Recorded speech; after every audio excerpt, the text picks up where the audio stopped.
Hello class. Hey! This is, hopefully, fingers crossed, our last video together. Yay! I will see some of you next week. Next week. Wow.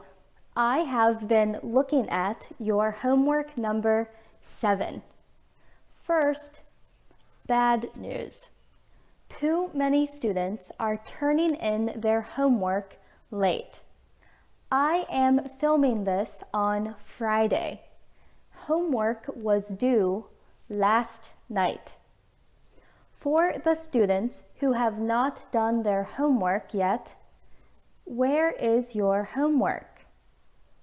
Are you having trouble? If so, message me. Please turn in your homework ASAP, as soon as possible. Good news, for the students who have turned in their work, thank you so much. You are doing such a good job. I am so impressed with how much you have written. You wrote a lot of words. Good job. I hope you are enjoying writing English. When you have creative ideas, I think it is easier to write more, right? Many of you wrote 1 page or more with your ideas, and they were so good.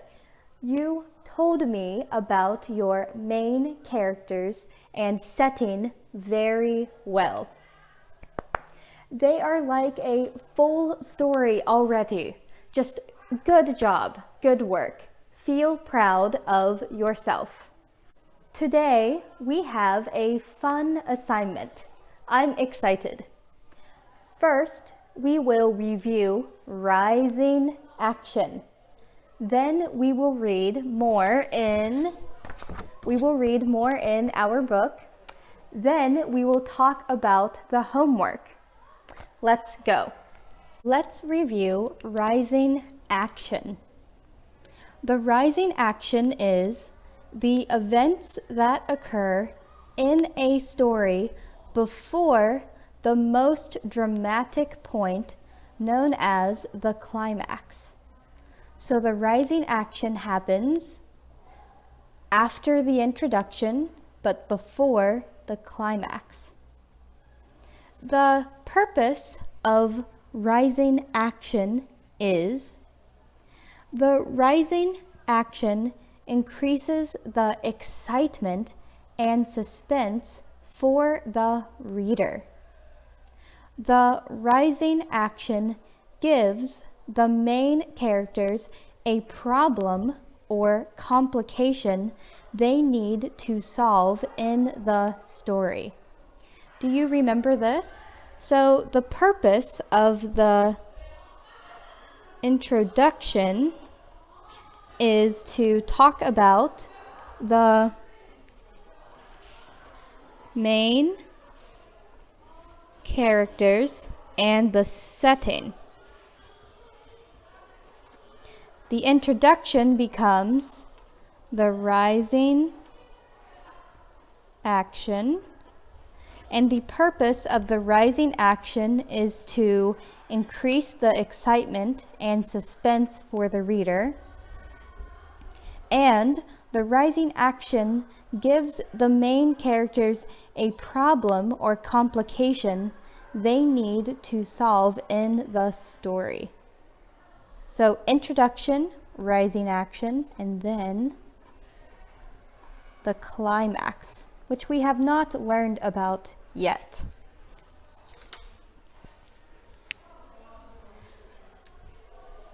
In your story, when your normal activity changes into something weird and exciting, the rising action begins. So, a fun way to remember this is the rising action will begin in your story when the weird when the weird thing occurs. So you can think of the introduction as your main characters, right? And the setting. Your rising action is weird. When your weird thing happens, so if you have a drink, right? A drink, and the drink yells, ah, at you. This is the weird thing. So when your normal thing becomes weird, the rising action begins. The introduction ends and the rising action begins. Oh, so cool. So, introduction, main characters and setting, rising action is weird. Say it with me. Rising action is weird. Very good. Very good. One more thing. As you write the rising action, you will increase the pace or the speed of your story. So, in the introduction, right? In the introduction, you walk. So the pace of your story is just walking. In the introduction, you walk. In the rising action, you jog. Do, do, do, do, do, do, do, do. So, walk, jog. It is faster. The rising action is faster than the introduction. And then at the climax, you sprint. You sprint. You run very quickly. So the pace of your story, how quickly the actions occur, changes. In the introduction, you walk. In the rising action, you jog. At the climax, it is the fastest. You sprint. Okay? In Fortunately the Milk, the rising action pace is increasing. We are jogging. Do you notice the increased pace when we are reading? Let's read more and think about the rising action. So this is the last part that we read. In it, the dad meets Professor Steg, who is a stegosaurus, and they are in the balloon, and Professor Steg showed the dad his time machine. We already read this, but let's remember where we are. He showed me his time machine. He was very proud of it. It was a large cardboard box with several pebbles on it and stones stuck to the side. There was also a large red button. I looked at the stones. "Hang on," I said. "Those are diamonds and sapphires and rubies." Okay, this is our new reading. "Actually," he said, "I call them special shiny clear stones, special shiny bluey stones, and special shiny red stones," I suggested. "Indeed," he said. "I called them that when I was inventing my really good moves around in time machine 150 million years ago." Well, I told him, it was very lucky for me that you turned up when you did and rescued me. I am slightly lost in space and time right now and need to get home in order to make sure my children get milk for their breakfast. I showed it to him. This is the milk. Although I expect that 150 million years ago you called it wet white drinky stuff. Dinosaurs are reptiles, sir, said Professor Stagg. We do not go in for milk. Do you go in for breakfast cereal? I asked. Of course, he said. Dinosaurs love breakfast cereal, especially the kind with nuts in. What do you have on your cereal? I asked.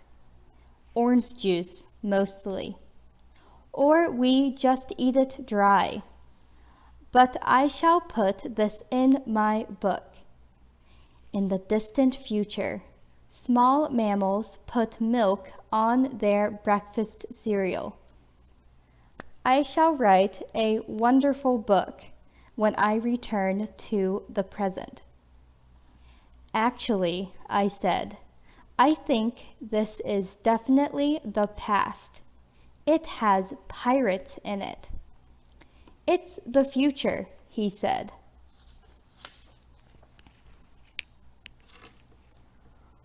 All the dinosaurs have gone off into the stars, leaving the world to mammals. I wondered where you all went, I said. The stars, he told me. That is where we will have gone. So, I said, can you take me home?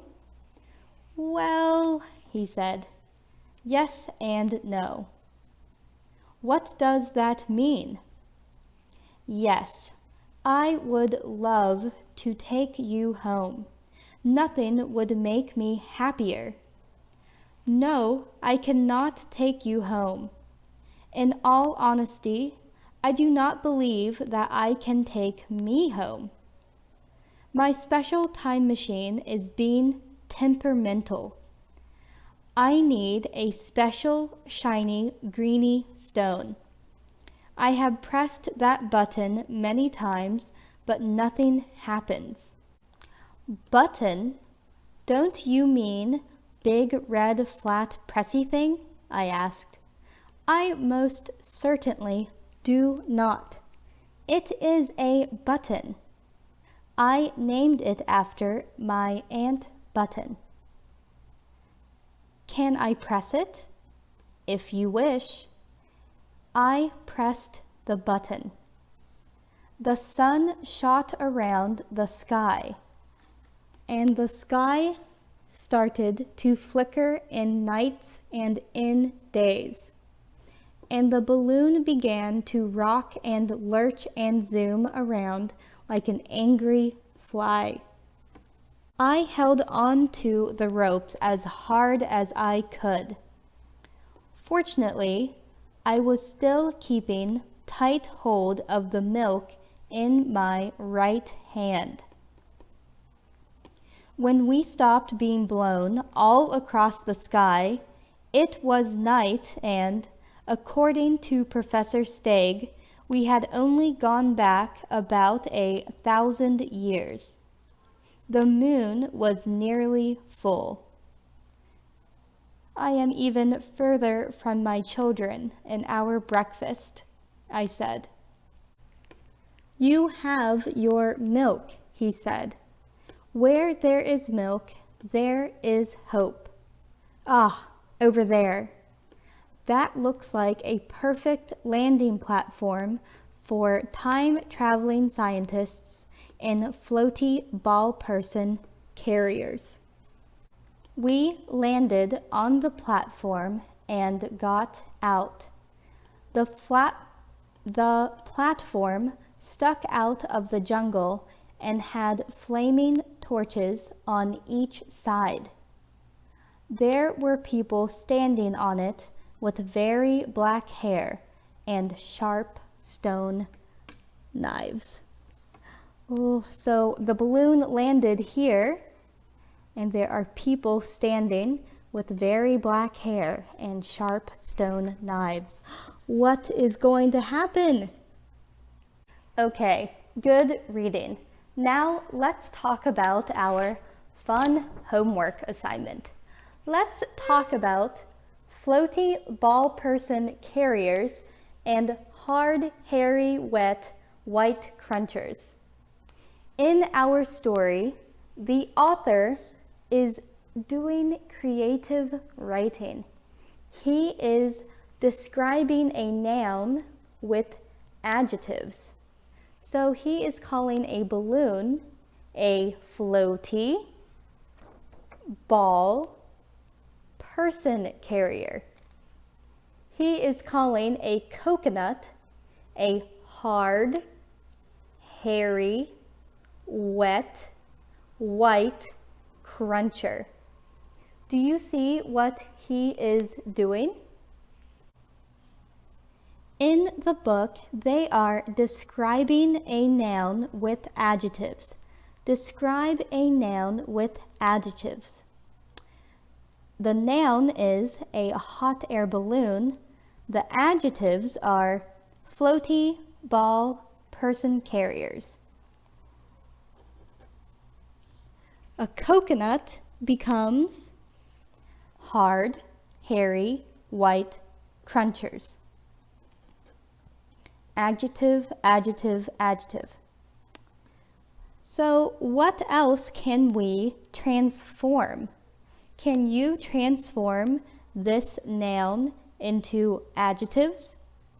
We could call it a small, thin person talker, right? That could be a cell phone. Here are some more examples. Shoes, twin rubber feet shirts. Cars, metal rolly person movers.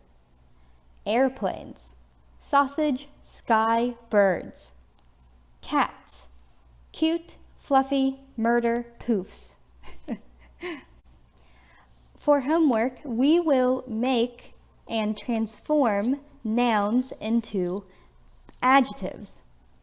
Remember that you can add Y to verbs and nouns to make a creative adjective. So for example, I took the verb roll, like rolling, and I added a Y to make it the adjective rolly, or something that rolls. Rolly means something that rolls. Also, you can take fluffy, the noun fluff, which is like a piece of something soft, add Y and make it fluffy. So add Y to your verbs and nouns to make adjectives. Finally, to name your nouns correctly, the last word needs to be a noun. So if you look at this, adjective, adjective, noun. Adjective, adjective, adjective, noun. Adjective, adjective, noun. So your last word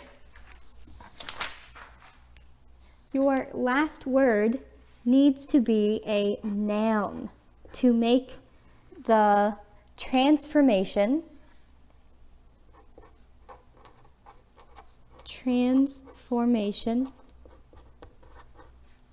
work. Okay? So, when you are doing the homework and transforming nouns to adjectives, remember these 2 tips. Add Y to verbs and nouns to make a creative adjective, and the last word needs to be a noun. So, for homework, noun transformer, adjective fun. I want you to change 3 nouns into this fun adjective name. You can choose the noun, but one noun is a machine. So your first word, make sure it is a machine of some type. Car, airplane, computer, clothes washer, rice cooker. Number 2, your second noun will be a food. Choose a food. Fruits, vegetables, meat, candy, cookie, or maybe any banchan that you like. I would love to see a student describe some banchan. Okay, and finally, number 3, one noun is an object in your bedroom. So pencil, pen, paper, books, stuffed animals, or bed. So for homework, I want you to transform at least 3 nouns into adjectives. So choose 3 nouns. 1 is a machine, 1 is a food, 1 is an object in your bedroom.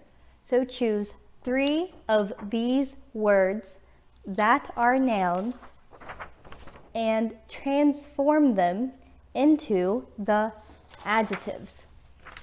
So your machine could be cars. It would be a metal roly-person movers. Does this make sense? Have fun with this. Make me and your classmates laugh. For homework, you must transform 3 words, but you can write more words if you want. Many of you are talented artists. If you want to draw a picture of one of your words, I would love to see it. In creative writing, there are not as many rules. There are no correct answers in today's homework. It is good practice to use English in a way you have not before. So have fun with this.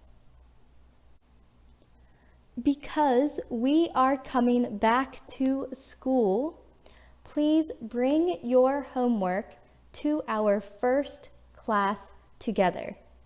We will share your ideas in class. I am so excited to see you. Have a great weekend. See you soon. Bye. Bye.